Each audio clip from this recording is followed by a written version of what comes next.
Doctor, আমি ধনী, আমি সুন্দর, আমি পাইলট, আমি ডক্টর, আমার কোনো প্রশংসা নেই, সমস্ত প্রশংসা আল্লাহ।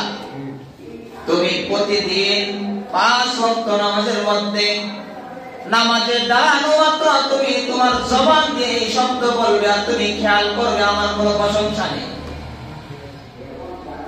আমার কোনো প্রশংসা হতে পারে না, আমি গ্রহীতা, দাতা হলেন আল্লাহ।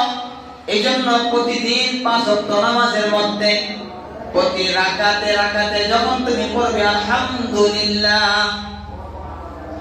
আলহামদুলিল্লাহ পড়বে আর অর্থের দিকে তুমি তাকাবে, সমস্ত প্রশংসা আল্লাহর। এইভাবে তুমি যখন প্রতিদিন 5 ওয়াক্ত নামাজে প্রতি রাকাতে রাকাতে যখন আলহামদুলিল্লাহ পড়বে, তখন তোমার ভিতরে অহংকার আর থাকতে পারে না। তুমি আর তখন প্রশংসা তালাশ করবে না, সৌন্দর্যের প্রশংসা তালাশ করবে না, তুমি জ্ঞানের প্রশংসা তালাশ করবে না, ধনীর প্রশংসা তালাশ করবে না। তুমি চেয়ারম্যান, তুমি মেম্বার, তুমি এমপি, তুমি মন্ত্রী, তুমি রাষ্ট্রপতি, তুমি আর প্রশংসা তালাশ করবে না। জোরে ঠিক না বেঠে? আল্লাহ তাআলা অহংকারীদের জন্য ঔষধ রেখেছেন আলহামদুলিল্লাহ। সূরা ফাতিহা আলহামদু সূরার প্রথম শব্দের মধ্যেই অহংকারীদের জন্য আল্লাহ তাআলা ঔষধ রেখেছেন। মুহতারাম হাজিরিন, শয়তান মাঝে মাঝে ধোঁকা দেয় মানুষকে, তুমি তো বুদ্ধিজীবী, তাহলে তুমি প্রশংসা বুদ্ধিজীবী প্রকাশ করলে সমস্যা কি? এটা তো একটা আল্লাহর দেওয়া নিয়ামত, সবাই তো আর বুদ্ধিজীবী হতে পারে না। তুমি ধনী, এটা তো আল্লাহর দেওয়া এক নিয়ামত, তুমি এটা প্রকাশ করলে, আল্লাহর নিয়ামত যদি কেউ প্রকাশ না করে তাহলে সে তো কুফরি করলো, তাহলে এটা প্রকাশ করলে সমস্যা কি? তুমি সুন্দর, সৌন্দর্য আল্লাহর দেওয়া নিয়ামত, এটা প্রকাশ করলে সমস্যা কোথায়? যদি আল্লাহর নিয়ামত যদি প্রকাশ না করা হয়, তাহলে আল্লাহর নিয়ামতের নাশুকরিয়া করা হয়, তাহলে তুমি প্রকাশ করবে না কেন? শয়তান মানুষের অন্তরে এই ওয়াসওয়াসা দেয় এবং ধোঁকা দেয় যে তুমি তো প্রকাশ করতেই পারো। মুহতারাম হাজিরিন, শয়তান যদি কখনো এই ধোঁকা দেয় যে আমি তো প্রশংসা পাওয়ার যোগ্য, এটা তো নিয়ামত, তখন বান্দা তৎক্ষণাৎ বান্দা চিন্তা করবে যে ঠিক আছে, আমি ধনী, আমি সুন্দর, কিন্তু আমার এই ধন, আমার এই সৌন্দর্য, আমার এই চোখ, আমার এই নাক, আমার এই কান, আমার এই চলাফেরা, হাত পা সব, এগুলো তো আমার উপার্জন নয়, এগুলো তো আমার উপার্জন নয়, এগুলো আমাকে একজন দিয়েছেন আর আমি পেয়েছি। কারণ আমি ইচ্ছা করে আমার হাত বানাতে পারিনি, আমি ইচ্ছা করে আমার চোখ, আমার সৌন্দর্য আমি বানাতে পারিনি,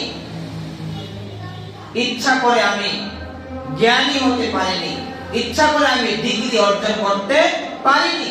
তাহলে এগুলো তো আমার উপার্জন নয়, এগুলো আমাকে একজন দিয়েছেন, দান করেছেন, আর আমি গ্রহণ করেছি মাত্র। সুতরাং যিনি দিয়েছেন তিনি প্রশংসার যোগ্য, আমি প্রশংসার যোগ্য নই, আমার কিসের প্রশংসা?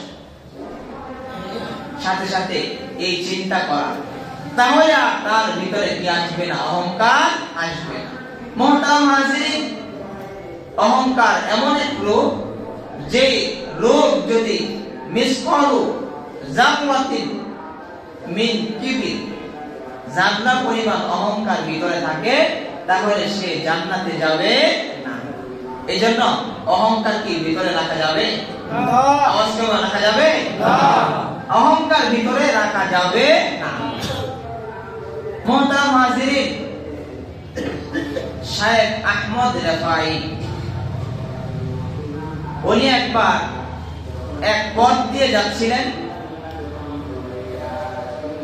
পথটা হলো সরু চিকন, একজন যাওয়া যায়, দুইজন যাওয়া যায় না।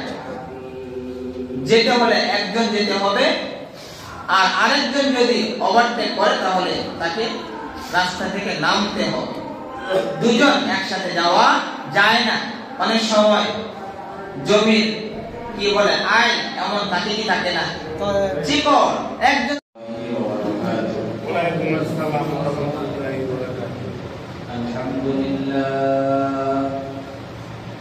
আলহামদুলিল্লাহ ওয়া কাফা ওয়া সালামুন আলা ইবাদিল্লাযীনা ইসতাফা। আম্মা বা'দু ফাআউযু বিল্লাহি মিনাশ শাইতানির রাজীম।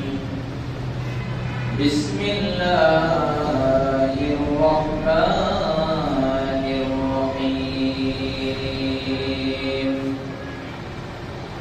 আলহামদুলিল্লাহি রাব্বিল আলামিন। وقال النبي صلى الله عليه وسلم سورة الفاتحة 7 آيات أولها بسم الله الرحمن الرحيم. وقال النبي صلى الله عليه وسلم أنا خاتم النبيين لا نبي بعدي أو كما قال عليه الصلاة والسلام. اللهم صل على محمد وعلى آل محمد كما صليت على إبراهيم وعلى آل إبراهيم إنك حميد مجيد. اللهم بارك على محمد وعلى آل محمد كما باركت على إبراهيم وعلى آل إبراهيم إنك حميد مجيد. روح حسن مصطفى، روح حسن مصطفى है एक बहरे बेकरार, उसके साहिल तक कोई शीर बया पहुंचा नहीं। बलगुल उला बिकमालिही कशफत तुजा बिजमालिही हसनत जमीउ खिसालिही सल्लु अलैहि व आलिही। रहे मेरे मस्कन हवाली काबा, बोले मेरे मदफन दियारे मदीना। बलगुल उला बिकमालिही कशफत तुजा बिजमालिही हसनत जमीउ खिसालिही सल्लु अलैहि व आलिही। ज़ियारत मदीना की दिल में है तमन्ना, नहीं है मेरे पास सफर का समाना। बलगुल उला बिकमालिही कशफत तुजा बिजमालिही हसनत जमीउ खिसालिही सल्लु अलैहि व आलिही। ला इलाहा इल्लल्लाह, ला इलाहा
যেভাবে সালাত আদায় করার লক্ষ্যে অত্যন্ত মায়া করে, মহাব্বত করে, ভালোবেসে দুনিয়ার সমস্ত ঝামেলা থেকে আমাদেরকে মুক্ত করে হায়াতের মূল্যবান সময়ের কিছু সময় ব্যয় করার জন্য সর্বাগ্রে মসজিদে আসার বসার তৌফিক দান করেছেন। কোরআন ও হাদিস থেকে কিছু আলোচনা আমাদের নিয়তে শোনার তৌফিক দান করেছেন। এই জন্য সকলে কালিমাতুশ শুকর জবান খুলে ভক্তি বলে, মহাব্বতের সমস্যায় সকলেই বলে আলহামদুলিল্লাহ। মুহতারাম হাজিরিন, আমি আপনাদের সামনে সূরা ফাতিহার প্রথম আয়াত এবং নবীর অসংখ্য হাদিস থেকে দুই টুকরা হাদিস তেলাওয়াত করেছি। আয়াত এবং হাদিসকে সামনে নিয়ে আজকের আলোচনার বিষয় হবে বান্দার অহংকার নির্মূলের ব্যবস্থা সম্পর্কে। ওমা তাওফীক ইল্লা বিল্লাহ। মুহতারাম হাজিরিন, যে সূরা আপনাদের সামনে তেলাওয়াত করেছি এই সূরার অনেকগুলো নাম আছে। অনেকগুলো নামের মধ্যে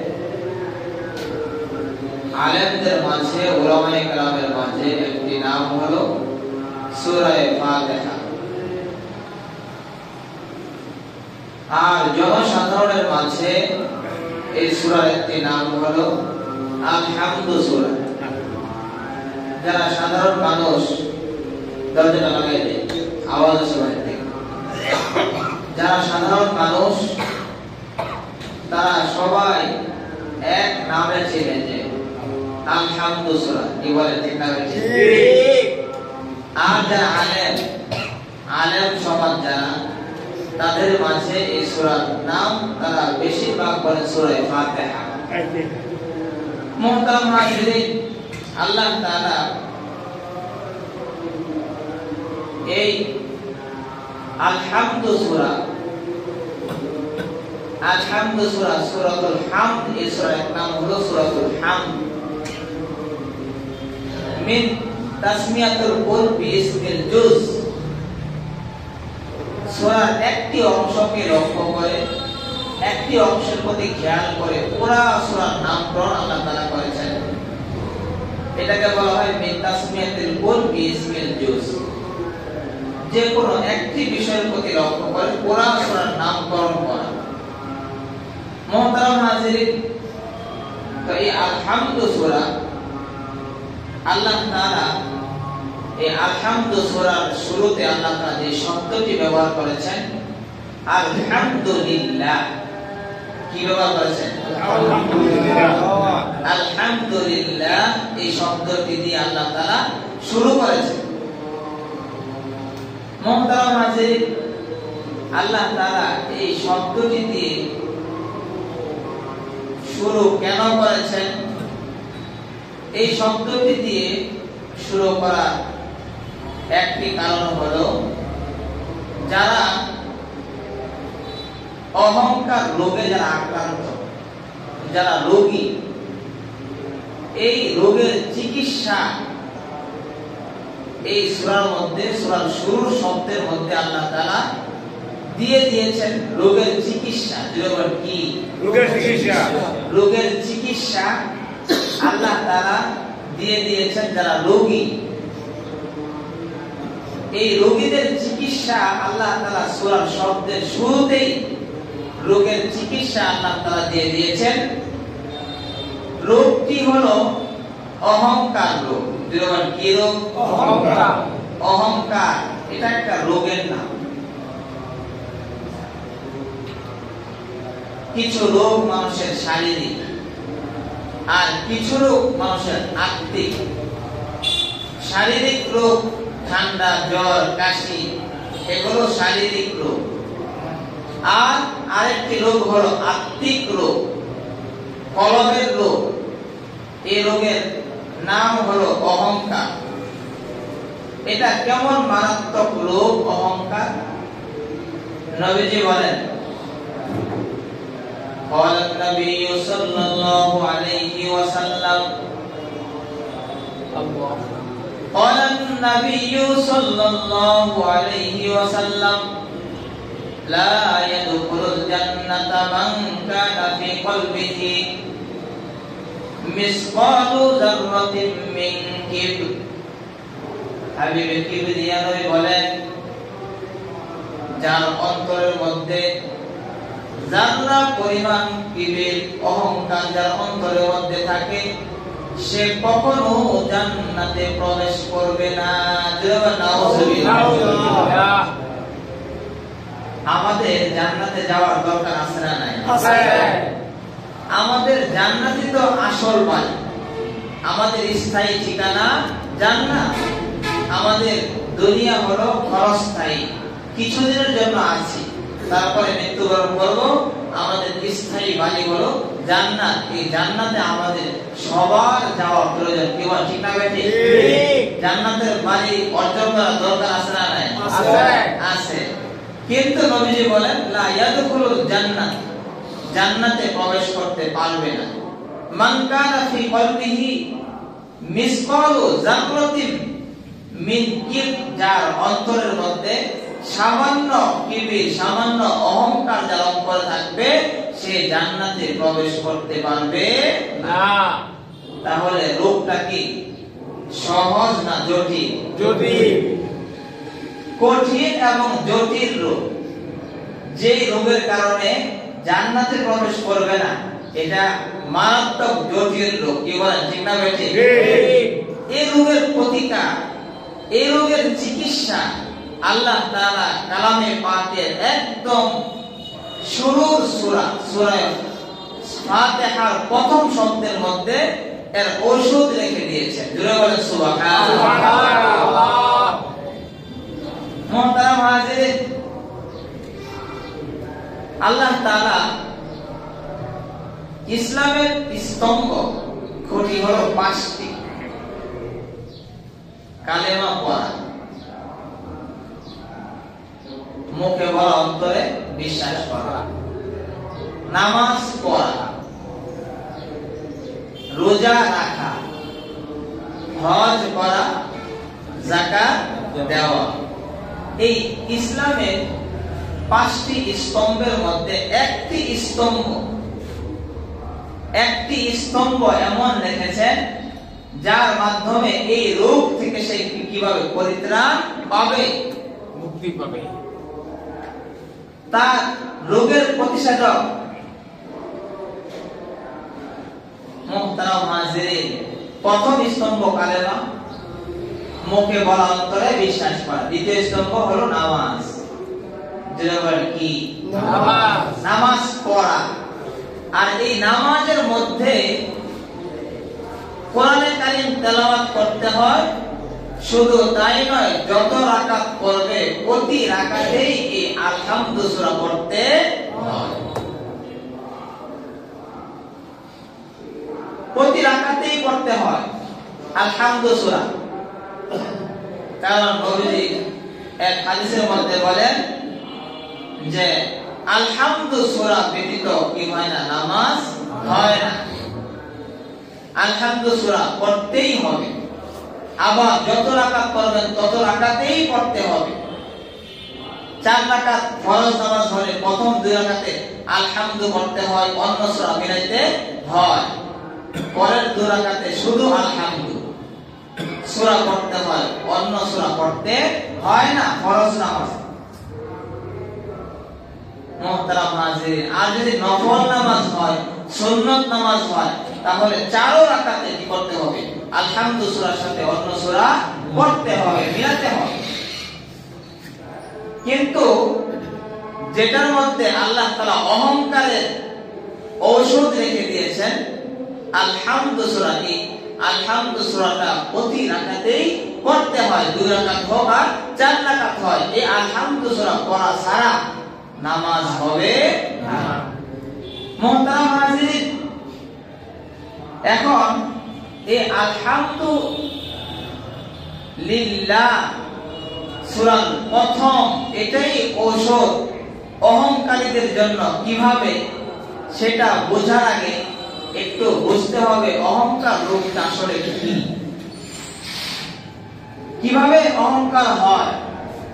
মুহতারাম হাজিরিন, ইমাম গাযযালী রাহমাতুল্লাহি আলাইহি আরবাতু ফি উসুলিদ্দিন নামক কিতাবের মধ্যে ইমাম গাজ্জালী রাহমাতুল্লাহ আলাইহি লিখেছেন যে অহংকার এটা মানুষের কলমের 10টি রোগের একটি রোগ।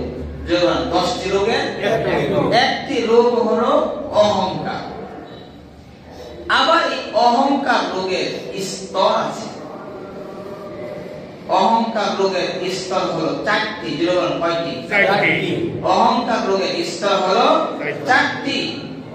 এক নম্বর হলো উজ, এটা অহংকার রোগের একটি স্তর, উজ।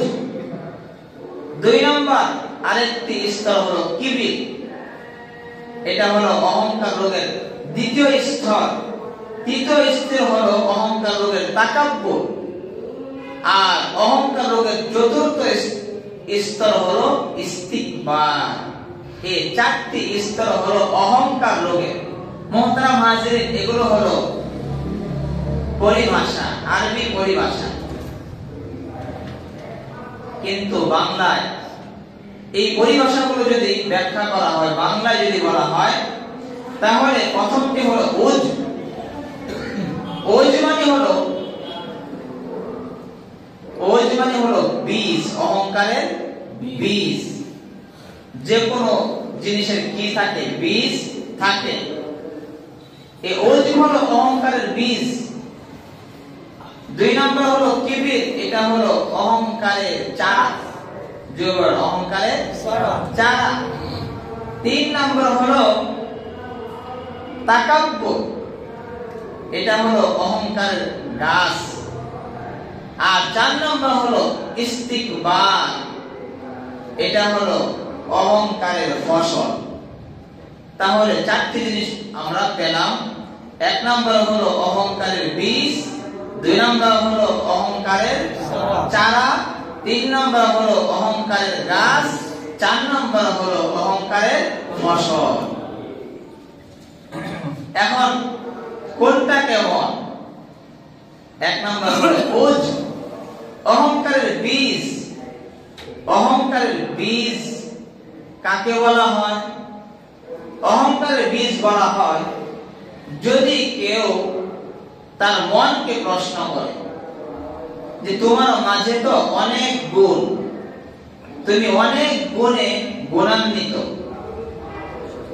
তুমি অনেক সুন্দর, তোমার গঠন, আকৃতি, চেহারা তোমার অনেক সুন্দর, এটা তোমার একটা গুণ।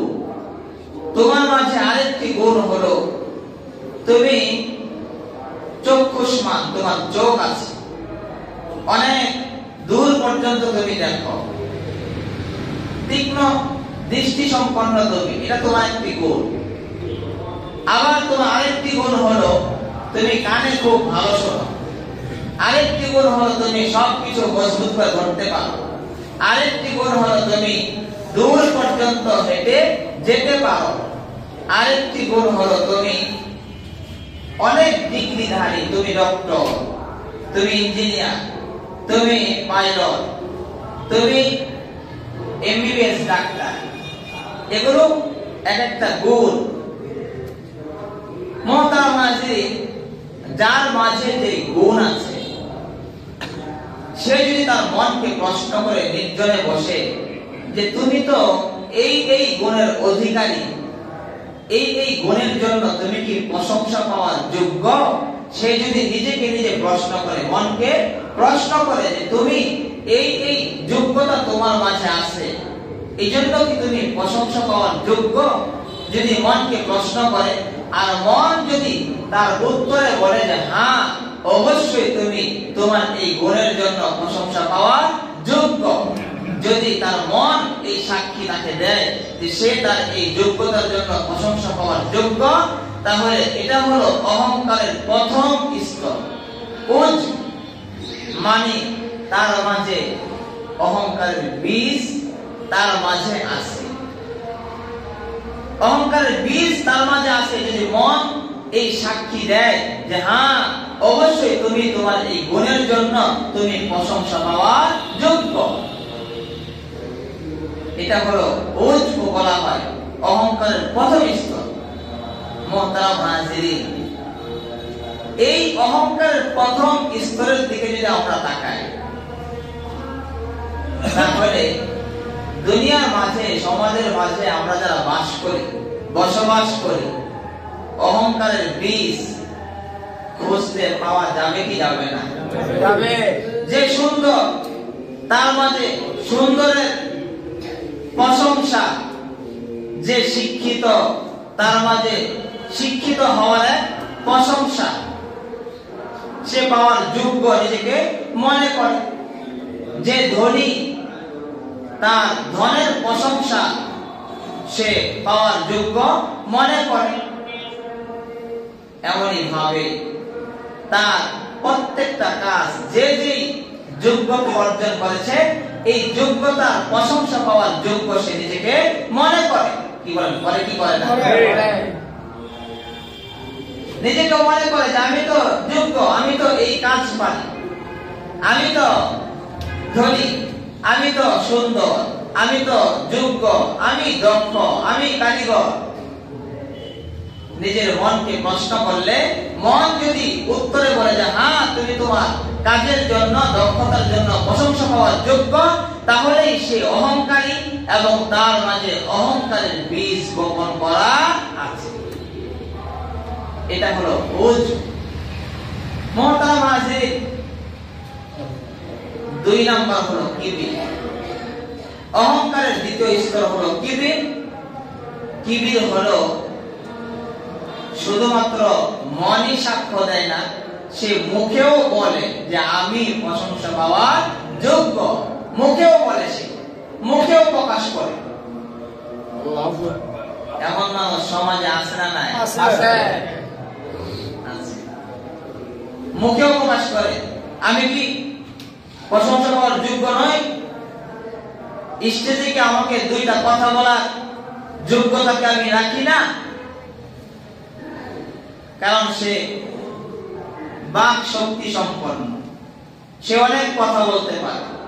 সবার সামনে দাঁড়িয়ে সে সাজিয়ে গুজিয়ে অনেক কথা বলতে পারে, বাক শক্তি সম্পন্ন। সে নিজেকে মনে করে আমি কি যোগ্য নই? আমাকে কি 2টা কথা বলার দেওয়া দরকার ছিল না? নিজেকে যোগ্য মনে করে, আবার মুখে বলেও ফেলে আমি কি যোগ্য ছিলাম না? মুহতারাম হাজিরিন, এটা হলো অহংকারের দ্বিতীয় স্তর, কিবির। সে মন শুধু সাক্ষ্য দেয় না, সে মুখেও প্রকাশ করে যে আমি প্রশংসা পাওয়ার যোগ্য। অহংকারের তৃতীয় স্তর হলো তাকাব্বুর। তাকাব্বুর হলো সে অন্যদের সাথে নিজেকে তুলনা করে এবং নিজেকে সবার চেয়ে বেশি যোগ্য মনে করে অন্যদের তুলনায়। যে আমি কি তার চেয়ে যোগ্য ছিলাম না? আমি কি তার চেয়ে জ্ঞানী নই? আমি কি তার চেয়ে ধনী নই? আমি কি তার চেয়ে ক্ষমতা সম্পন্ন নই? কি বলেন, বলে কি বলে না? বলে আমি কি তার চেয়ে কম?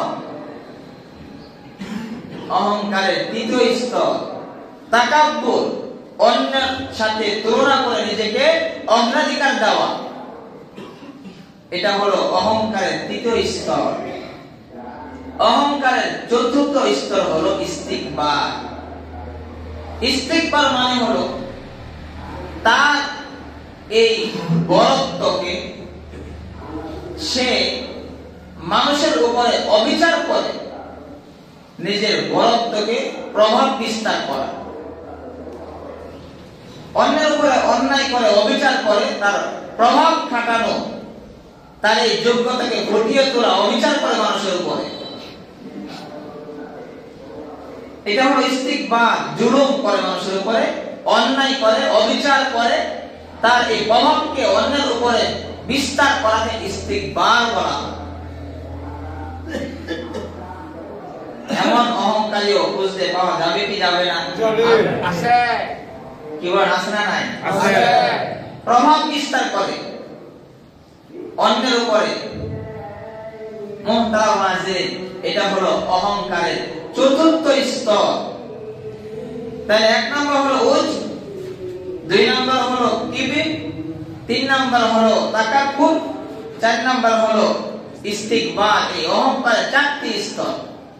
এখন এই অহংকারের কোন স্তর ভিতরে পাওয়া গেলে সে জান্নাতে যেতে পারবে? একটিও না। কি বলেন, ঠিক না বেটে? একটিও যদি পাওয়া যায় তাহলেও সে জান্নাতে যেতে পারবে না।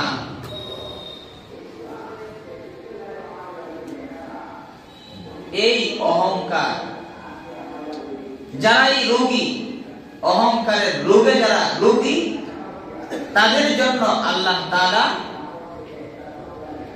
ইসলামের 5টি স্তম্ভের মধ্যে দ্বিতীয় স্তম্ভ নামাজ রেখেছেন। যে তোমার জন্য, তুমি যেহেতু রোগী, তোমার জন্য দ্বিতীয় স্তম্ভ। এবং এই নামাজের মাঝে তুমি যখন যেই সূরা দিয়ে তুমি শুরু করবে, আলহামদু সূরা, এই প্রথম শব্দ আলহামদুলিল্লাহ এর মাঝেই আমি তোমার এই রোগের ঔষধ আমি রেখেছি। কারণ আলহামদুলিল্লাহ অর্থ কি? সমস্ত প্রশংসা আল্লাহর। যেমন সমস্ত প্রশংসা আল্লাহর, আর যেমন সমস্ত প্রশংসা আল্লাহর। তুমি যে যোগ্যতা সম্পন্ন, তুমি যে প্রশংসা পাওয়ার যোগ্য, তুমি যে ধনী, তোমাকে এই ধন দিয়েছে কে? আল্লাহ। তুমি যে ডক্টর, তোমাকে এই যোগ্যতা অর্জনের ক্ষমতা দিয়েছে কে? আল্লাহ। তুমি যে সুন্দর, সুন্দরের প্রশংসা পাওয়ার যোগ্য, তুমি মনে করো তোমার এই সৌন্দর্য দিয়েছে কে? আল্লাহ। আল্লাহ। তুমি যে জ্ঞানী, তুমি যে বুদ্ধিজীবী, তুমি যে ইঞ্জিনিয়ার, তুমি যে পাইলট, তোমার এই যোগ্যতা, তোমাকে পাইলট বানিয়েছে কে? আল্লাহ। আল্লাহ। সুতরাং আল্লাহ তাআলা হলেন দাতা, আর তুমি হলে গ্রহীতা। আল্লাহ তাআলা হলেন দাতা, উনি দিয়েছেন, আর তুমি হলে গ্রহীতা, তুমি গ্রহণ করেছো। সুতরাং যদি প্রশংসা পাওয়ার যোগ্য হয়, তাহলে দাতা যিনি, তিনি প্রশংসার যোগ্য হতে পারেন, গ্রহীতা কখনো প্রশংসা পাওয়ার যোগ্য হতে পারে না। এজন্য তুমি যেহেতু অহংকার দেখাও, তুমি যেহেতু বিভিন্ন বিষয়ে অহংকারী, এজন্য তুমি নামাজ পড়ো। আর নামাজের মাঝে তুমি যখন পড়বে আলহামদুলিল্লাহি রাব্বিল আলামিন, তোমার প্রথম শব্দ হলো আলহামদুলিল্লাহ, সমস্ত প্রশংসা আল্লাহর, আমার কোনো প্রশংসা নেই। আমি ইঞ্জিনিয়ার, আমি ডাক্তার, আমি ধনী, আমি সুন্দর, আমি পাইলট, আমি ডক্টর, আমার কোনো প্রশংসা নেই, সমস্ত প্রশংসা আল্লাহ। তুমি প্রতিদিন 5 ওয়াক্ত নামাজের মধ্যে, নামাজের দাঁড়ানো মাত্র তুমি তোমার জবান দিয়ে এই শব্দ বলবে, আর তুমি খেয়াল করবে আমার কোনো প্রশংসা নেই, আমার কোনো প্রশংসা হতে পারে না, আমি গ্রহীতা, দাতা হলেন আল্লাহ। এইজন্য প্রতিদিন 5 ওয়াক্ত নামাজের মধ্যে প্রতি রাকাতে রাকাতে যখন তুমি পড়বে আলহামদুলিল্লাহ, আলহামদুলিল্লাহ পড়বে, আর অর্থের দিকে তুমি তাকাবে, সমস্ত প্রশংসা আল্লাহ। এইভাবে তুমি যখন প্রতিদিন 5 ওয়াক্ত নামাজে প্রতি রাকাতে রাকাতে যখন আলহামদুলিল্লাহ পড়বে, তখন তোমার ভিতরে অহংকার থাকতে পারে না। তুমি আর তখন প্রশংসা তালাশ করবে না, সৌন্দর্যের প্রশংসা তালাশ করবে না, তুমি জ্ঞানের প্রশংসা তালাশ করবে না, ধনীর প্রশংসা তালাশ করবে না। তুমি চেয়ারম্যান, তুমি মেম্বার, তুমি এমপি, তুমি মন্ত্রী, তুমি রাষ্ট্রপতি, তুমি আর প্রশংসা তালাশ করবে না। জোরে ঠিক না বেঠি? আল্লাহ তাআলা অহংকারীদের জন্য ঔষধ রেখেছেন আলহামদুলিল্লাহ। সূরা ফাতিহা আলহামদু সূরার প্রথম শব্দের মধ্যেই অহংকারীদের জন্য আল্লাহ তাআলা ঔষধ রেখেছেন। মুহতারাম হাজিরিন, শয়তান মাঝে মাঝে ধোঁকা দেয় মানুষকে, তুমি তো বুদ্ধিজীবী, তাহলে তুমি প্রশংসা বুদ্ধিজীবী প্রকাশ করলে সমস্যা কি? এটা তো একটা আল্লাহর দেওয়া নিয়ামত। সবাই তো আর বুদ্ধিজীবী হতে পারে না। তুমি ধনী, এটা তো আল্লাহর দেওয়া এক নিয়ামত। তুমি এটা প্রকাশ করলে, আল্লাহর নিয়ামত যদি কেউ প্রকাশ না করে তাহলে সে তো কুফরি করলো। তাহলে এটা প্রকাশ করলে সমস্যা কি? তুমি সুন্দর, সৌন্দর্য আল্লাহর দেওয়া নিয়ামত, এটা প্রকাশ করলে সমস্যা কোথায়? যদি আল্লাহর নিয়ামত যদি প্রকাশ না করা হয় তাহলে আল্লাহর নিয়ামতের নাশুকরিয়া করা হয়, তাহলে তুমি প্রকাশ করবে না কেন?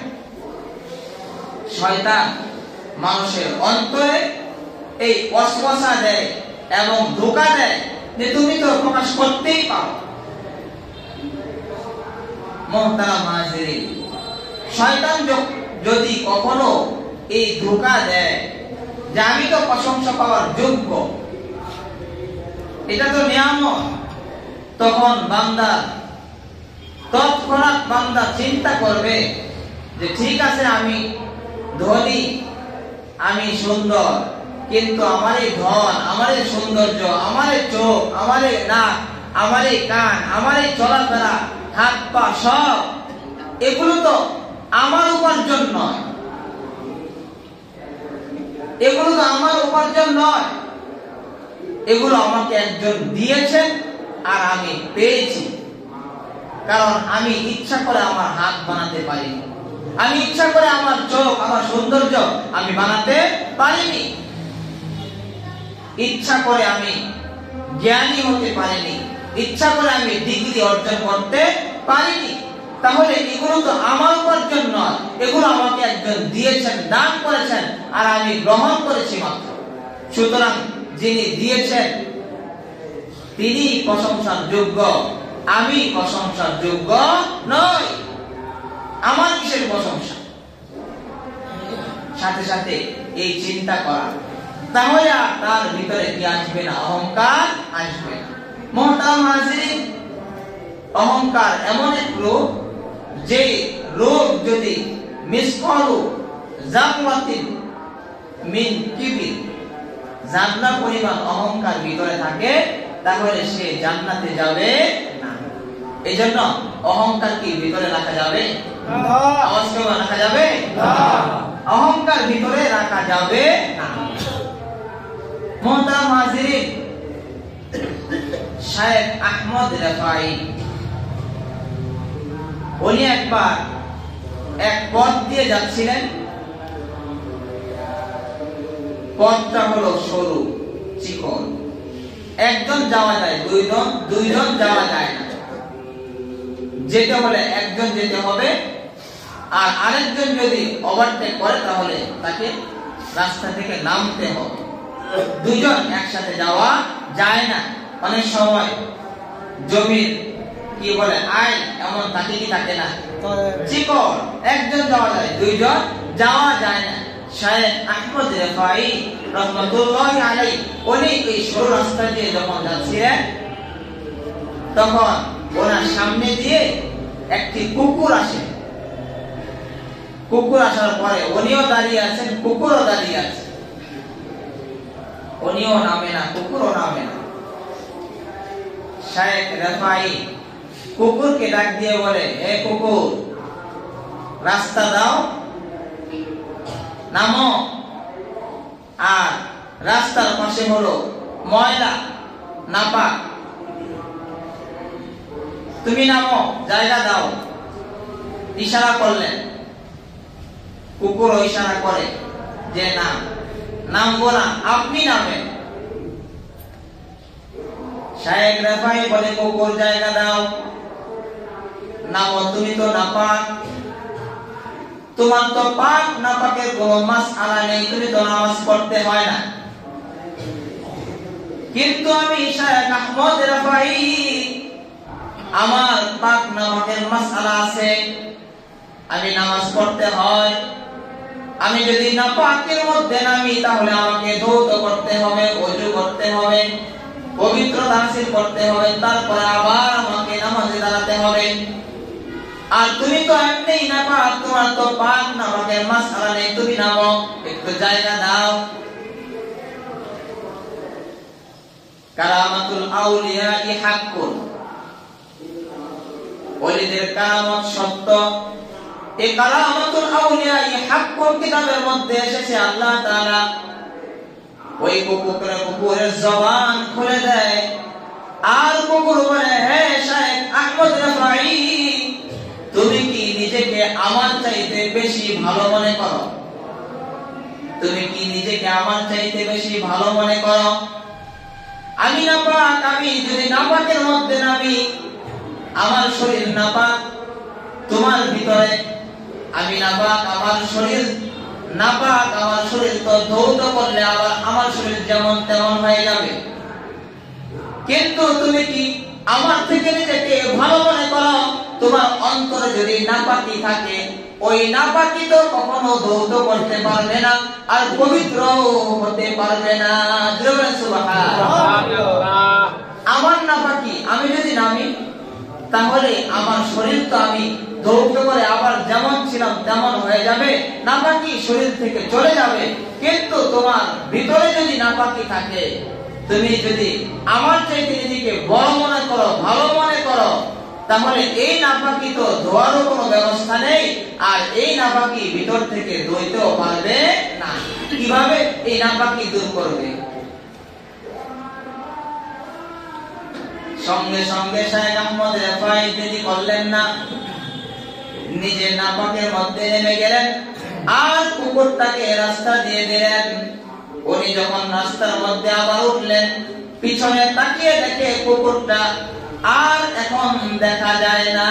সুবহানাল্লাহ। মুহতারাম হাজিরিন, শাইখ আহমদ রাফাই উনি নিজেকে কুকুরের চাইতেও ভালো মনে করতেন না,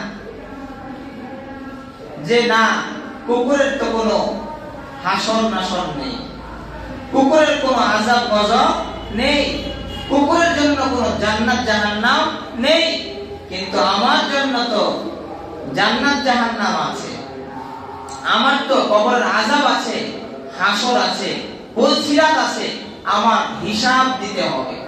আমার তো নাপাকি ভিতরে থাকলে চলবে না, এজন্য আমি কুকুরের থেকে আমি ভালো নই। মুহতারাম হাজিরিন, কেমন অহংকার মুক্ত তারা ছিলেন, তাদের ভিতরে সামান্য পরিমাণ অহংকার ছিল না। কারণ জান্নাতে যেতে হলে ভিতরে অহংকার রাখা যাবে না, নিজেকে কুকুরের চাইতেও ছোট মনে করতে হবে, নিজেকে কুকুরের চাইতেও অধম মনে করতে হবে। আর আমরা তো নিজেকে কিসের কুকুরের চাইতে ছোট মনে করব? আমি কি তোমার চেয়ে কম? আমি কি তোমার চেয়ে ছোট? আমার কি শিক্ষা দীক্ষা কম? আমি কি কম বুঝি তোমার চাইতে? কি বলেন, আছে না নাই? এই রোগী আক্রান্ত মানুষ কম না বেশি? বেশি। শুধু ভিতরে আমি আর আমি, আমি আর আমি, অহংকার। অথচ সিদ্দিক আকবর রাদিয়াল্লাহু তাআলা আনহু, আপনারা জানেন কত বড় মাপের মানুষ। লাউ কানা বাদি নবিয়্যুন লাকানা উমর, নবীজি বলেছেন যদি আমার পরে কেউ নবী হতো তাহলে ওমর হতো, নবীর পরে যদি কেউ নবী হতো ওমর হইতো। আর ওমরের চাইতেও আরো এক ধাপ এগিয়ে হলেন সিদ্দিকে আকবর রাদিয়াল্লাহু তাআলা আনহু। উনি কেমন, উনি কত উঁচু মাপের মানুষ সিদ্দিক আকবর। এই সিদ্দিক আকবর রাদিয়াল্লাহু তাআলা আনহু নবীজির পরে যখন খলিফাতুল মুসলিমিন হলেন, ওনার দরবারে একটা লিস্ট টানানো থাকতো, এটার মধ্যে যারা বিধবা, যারা অসহায় গরিব, এদের লিস্ট নাম এটার মধ্যে থাকতো। সাহাবায়ে কেরাম নিজ ইচ্ছায় অসহায়, বিধবা, বৃদ্ধা তাদের বাড়িতে গিয়ে গিয়ে তাদের কাজগুলো করে দিয়ে আসতেন নিজ ইচ্ছায়, রিস্ক দেখে দেখে। হযরত ওমর ইবনে খাত্তাব রাদিয়াল্লাহু আনহু একজন বৃদ্ধা মায়ের ঘরে গিয়ে কলাকাত নাড়লেন, বললেন, মা আমি ওমর ইবনে খাত্তাব আপনার ঘরের কাজগুলো করার জন্য এসেছি। বিধবা বৃদ্ধা মা বলে, আমার প্রতিদিনের কাজগুলো যে মানুষটা করত আজকেও সে কাজগুলো করে চলে গেছে। ওমর ইবনে খাত্তাব রাদিয়াল্লাহু আনহু দ্বিতীয় দিন আবার ফজরের আযানের সময় আসলেন এবং কলাকাত নাড়লেন, বললেন, মা আমি ওমর ইবনে খাত্তাব আপনার ঘরের কাজগুলো করার জন্য আমি এসেছি। ভিতর থেকে বৃদ্ধা মহিলা বলে, প্রতিদিন যেই মানুষটা আমার কাজগুলো করত সে কিছুক্ষণ পূর্বে কাজগুলো করে চলে গেছে। ওমর ইবনে খাত্তাব তৃতীয় দিন আবার তাহাজ্জুদের সময় আসলেন। তাহাজ্জুদের সময় এসে আবার কলাকাত নাড়লেন, বললেন, মা আমি ওমর ইবনে খাত্তাব আপনার ঘরের কাজগুলো করার জন্য আমি এসেছি। বৃদ্ধা মহিলা আজকেও সেই একই উত্তর, প্রতিদিন যে মানুষটা আমার কাজ করে দিয়ে যায় সে আমার কাজগুলো করে দিয়ে আবার চলে গেছে। জোরে বলেন সুবহানাল্লাহ। ওমর ইবনে খাত্তাব চিন্তা করলেন, কি ব্যাপার, 3 দিন পর্যন্ত আসলাম কিন্তু আমি আসার আগেই কাজ করে দিয়ে চলে যায়। কাজ পরে করব, আগে তালাশ করে বের করে লোকটা কে। আবার চতুর্থ দিন অন্ধকার রাত্রিতে বুড়ির বাড়ির পাশে আবার ঝুপড়ির আড়ালে দাঁড়িয়ে আছে। হাঁটি হাঁটি পা পা করে একজন মানুষ সামনের দিকে আগায়। ওমর ইবনে খাত্তাব যখন সামনে আসে হঠাৎ করে সামনে দাঁড়িয়ে বলেন, আসসালামু আলাইকুম ওয়া রাহমাতুল্লাহ। কে আপনি? হঠাৎ করে কেউ যদি ঝুপড়ির আড়াল থেকে বের হয় এমনি তো ভয় পেয়ে যাওয়ার কথা, কিন্তু ওমর ইবনে খাত্তাব নিজেই ভয় পেয়ে গেলেন। এমন একজন মানুষ যাকে দেখে তিনি নিজেই ভয় পেয়ে গেলেন যে আপনি। তাকিয়ে দেখে আর কেউ নয়, খলিফাতুল মুসলিমিন হযরত সিদ্দিক আকবর রাদিয়াল্লাহু তাআলা আনহু। সুবহানাল্লাহ। ওমর ইবনে খাত্তাব বলেন, কি ব্যাপার আপনি? রাত্রিবেলা বৃদ্ধা মহিলার কাজগুলো আপনাকে করতে হবে। আপনি তো খলিফাতুল মুসলিমিন, প্রশাসনিক সারাদিন কাজ নিয়ে ব্যস্ত থাকেন, এই ছোটখাটো কাজগুলো কি আমাদেরকে দেওয়া যায় না? তাকিয়ে দেখেন পায়ের মধ্যে জুতা নেই, জুতাবিহীন। হযরত ওমর জিজ্ঞাসা করে, খলিফাতুল মুসলিমিন আপনার পায়ে জুতা নাই কেন? খলিফাতুল মুসলিমিন বলে, ওমর জুতা পায়ে দিয়ে যদি হাঁটি তাহলে মদিনার মানুষগুলো জেনে যাবে। আমার তো মদিনার মানুষকে জানানোর উদ্দেশ্য নয়, আমার উদ্দেশ্য হলো আমার মালিককে জানানো। সুবহানাল্লাহ। এত বড় মানুষ কিন্তু ভিতরে কোনো অহংকার নেই, অহংকার নেই। জুতা পরে যদি, ওই সময় ছিল খরমের যুগ, খরম, টক টক করে যদি আওয়াজ হয় মানুষের ঘুম ভেঙে যায়, আবার মানুষ জানবে যে কে যাইতেছে এত রাত্রিবেলা। এই জন্য জুতাই পা দিতেন না, খালি পায়ে গিয়ে বাস কাজ করে দিয়ে আসতেন। এত উঁচু মাপের মানুষ কিন্তু ভিতরে বিন্দু মাত্র অহংকার ছিল না। তাদের চিন্তা ছিল জান্নাত, যে জান্নাতে তো যেতে হবে, ভিতরে অহংকার রাখলে তো আর জান্নাতে যাওয়া যাবে না। মুহতারাম হাজিরিন, অহংকারের 4টি স্তর। এর মধ্যে প্রথম স্তরই হলো নিজেকে যদি মনকে প্রশ্ন করে যে মন আমি কি প্রশংসা পাওয়ার যোগ্য, মন যদি বলে যে হ্যাঁ, এই সাক্ষী দেয় অবশ্যই তুমি প্রশংসা পাওয়ার যোগ্য, এটাই অহংকারের বীজ, তার ভিতরে অহংকার আছে। বাকিগুলো থাকার তো প্রয়োজন নেই। বীজের পরে হলো চারা, চারার পরে গাছ, গাছের পরে ফল, ওগুলো তো থাকার প্রয়োজন নেই। শুধুমাত্র বীজ যদি কারোর মাঝে পাওয়া যায় সেও জান্নাতে যেতে পারবে না। এই জন্য অহংকার কি ভিতরে রাখা যাবে না? সবাই সবাই রাখা যাবে না, অহংকার ভিতরে রাখা যাবে না। নিজেকে নিজে অনেক ছোট মনে করো, অনেক ছোট মনে করবো।